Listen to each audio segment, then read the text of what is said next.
奖学金和助学金。那么奖学是为了成绩好的学生，助学是为了勤奋的学生。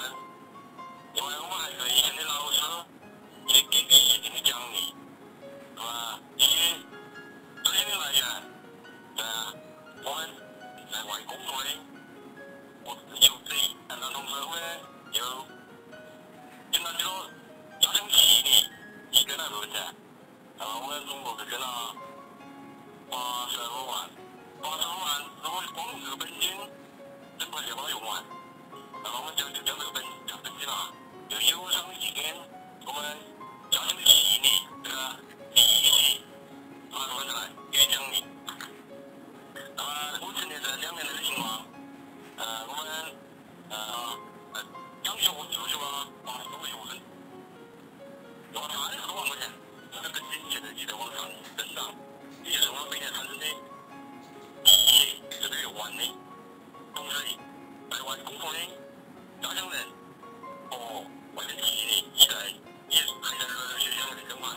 我们想把我们这个资金，不学习不大，争取也是中学的境遇也越来越提高，受益的学生的人数也越来越增长，老师的奖励也越来越大。在外工作的家乡人这边不一样。所以说，这个中国群众这是一种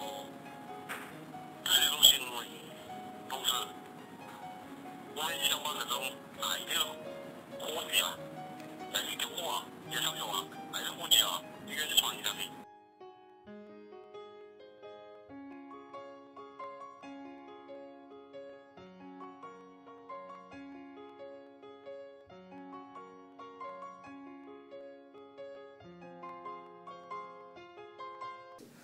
Economy has over 90% of companies are small medium size.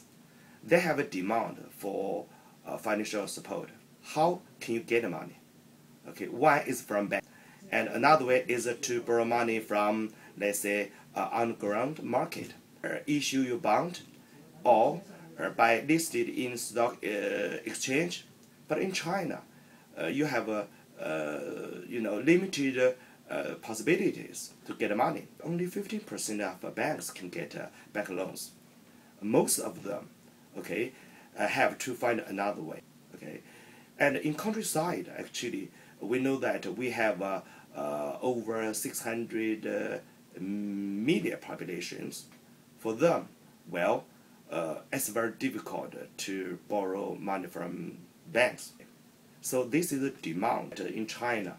We have about 1,000, town village kind of banks. However, people do not like put their monies in town village bank because they are small and they are not convenient. For example, they cannot issue card.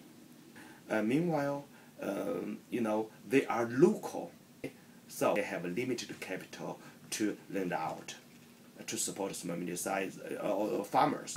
There is a restriction on their interest rate to lend money out. For a private lending, the policy is that they allow them to make interest rate to be 4 times of official interest rate. However, to microcredit banks, well, their lending interest rate is only 2.3 times. So from this, you can see that microcredit, one side, okay, has great potential and very good prospect, but the other side, a lot of restrictions on them. If you look at the data, you can see the first quarter of this year, okay, FDI, foreign direct investment in China, actually tend to be declining. However, ODA, outward, a direct investment, has been increased over nearly 100%. That means when this private capital cannot find opportunities in mainland China, they would like to go global market.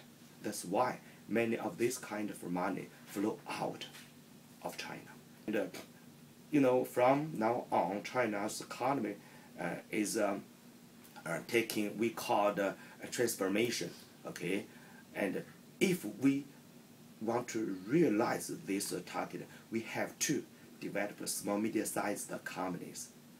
That could be the main driver of China's economy next 10 years. To achieve this, we have to, support or encourage the development of microcredit. The world is more enlightened about corporate social responsibility and the need to help other people because it has knock-on effects. If you help other people, you're growing consumers, you're growing a more healthy community that helps your own business too. So that is a trend, just as environmental trends are happening. A company called KIVA, K-I-V-A, they've got a website. They were started by some Stanford students, and this is to help impoverished people in Africa, Uganda to be more specific. So what they do is they use the internet to solicit money from various people, and they've worked with some other micro-lending institutions in addition. And when they get that money, they loan it out, and it's not a large amount of money. It could be as little as $25 to various poor people in Uganda to start up their businesses or get their products out to sell. And then there's a fixed deadline for them to pay. They don't take any money from the lender. The lender wants to do this because of certain charitable reasons, certain corporate social responsibilities they feel they want. And when everything gets paid back, then they give back the money to the lender. They make their money actually by charging quite a high interest rate for the lender. So it could be 25%, it could be 35%. Then they take care of all the logistics. They have people on the ground in Uganda, close to the project, to help watch what goes on and to monitor the situation. And it comes out to work very well. In India, for example, there's another company, or actually just a person, who does something like KIV, but more on the ground. She lives in a particular area. There's a lot of impoverished families in her area. And what she does is she lends money to particularly the housewives so they can work at home to make certain crafts. And once they make the craft, she provides all the material. Once the craft is made, then she helps sell the products, and that brings income in. Otherwise, these people would not be able to have the resources to even make any products. 到了中国呢，是到了上世纪末以及这本世纪初才有一个发展。那么比较著名的代表宁夏银行还有宁夏黄河银行。那现在有一些在宁夏那个区域的金融机构也提供类似的小额贷款的服务。中国的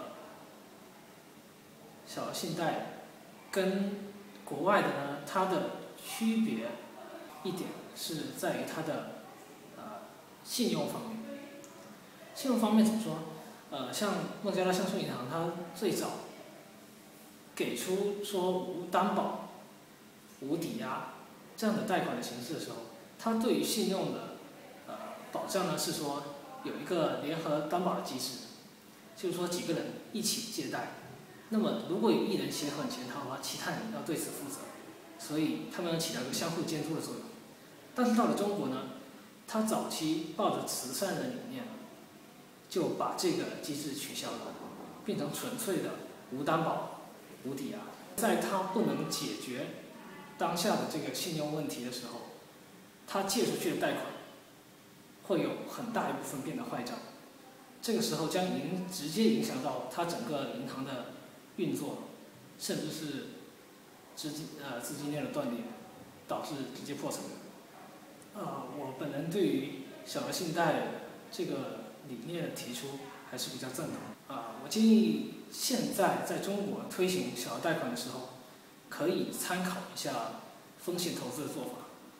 就是当你把贷款借给客户之前，你除了衡量一下这个客户的信用，你还要衡量一下他的投资计划，他是否有足够的投资能力，具备相应的知识和学历背景。在你衡量完之后呢，像很多风险投资，它需要做的就是我参与你一定的初期管理，特别当你投资或者建立公司的最初的3个月，